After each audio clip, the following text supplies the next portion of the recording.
In Chapter 1 of FE7, Lyn and the tactician go to the town of Bogard to purchase supplies with the meager funds that they have remaining. On the way, they bump into Kent and Sain, the latter of whom Cat calls her, not realizing that he had just sexually harassed his future employer. Lyn soon finds herself pursued by bandits, and the two Lycian knights come to her rescue. This map is normally rather straightforward, and as a route map with no other objective, my tactics rank will obviously be 1 star.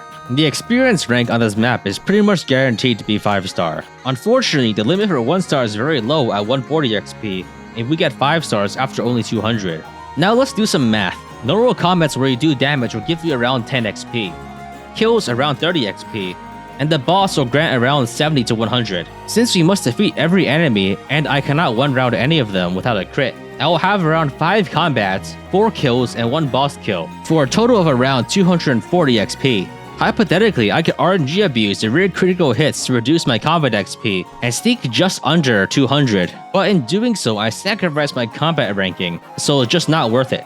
The combat ranking is local to each individual map, and a good rule of thumb is that for every enemy I defeat, I must have 7 combats because 1 out of 7 is around 14%. So for this route map with 5 enemies, I will need to have 35 combats occur. Since I used up my vulneraries last chapter, this gets kinda tricky. So what I do is I kill 3 of the enemies and then the boss, and then I place Lyn on a mountain at the top of the map to increase her dodge chance, and I unequip her weapon by giving it to a cavalier. I dodge around 50 times to reduce my win rate to a comfortable amount. For my funds rank, Kent and Sain arrive on this map with 2 iron lances, 1 iron sword, and a vulnerary for a total value of 1480 gold. To get 1 star funds, I'll need to get this down to less than 296 gold. I figured that the best way to do it is to ditch both iron lances, use up the vulnerary, and toss my old iron sword for another 170 GP loss. At the end of the map, I am left with a 38 use iron sword, which is worth 380 gold. Considering the 170 GP of assets I started with, I have profited a total of 210,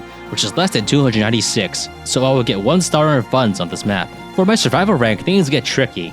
The total value of the other ranks is 130 points, and 5-star survival gives me 100. So if I don't do anything, I will get 230 points and an overall C rank for 2 tactician points. However, if I kill Kent and Sain, I will get a 3-star in survival and go down to a total of 185, dropping down to D rank overall. I decided to do this even though it makes things really complicated in next few chapters, and I kill Kent and Sain. So overall, I have obtained a 1-star tactics, 3-star survival, 1-star funds, 5-star XP, and 1-star combat for an overall D rank, gaining only 1 tactician point out of 5 possible points, and going up to 3 in total.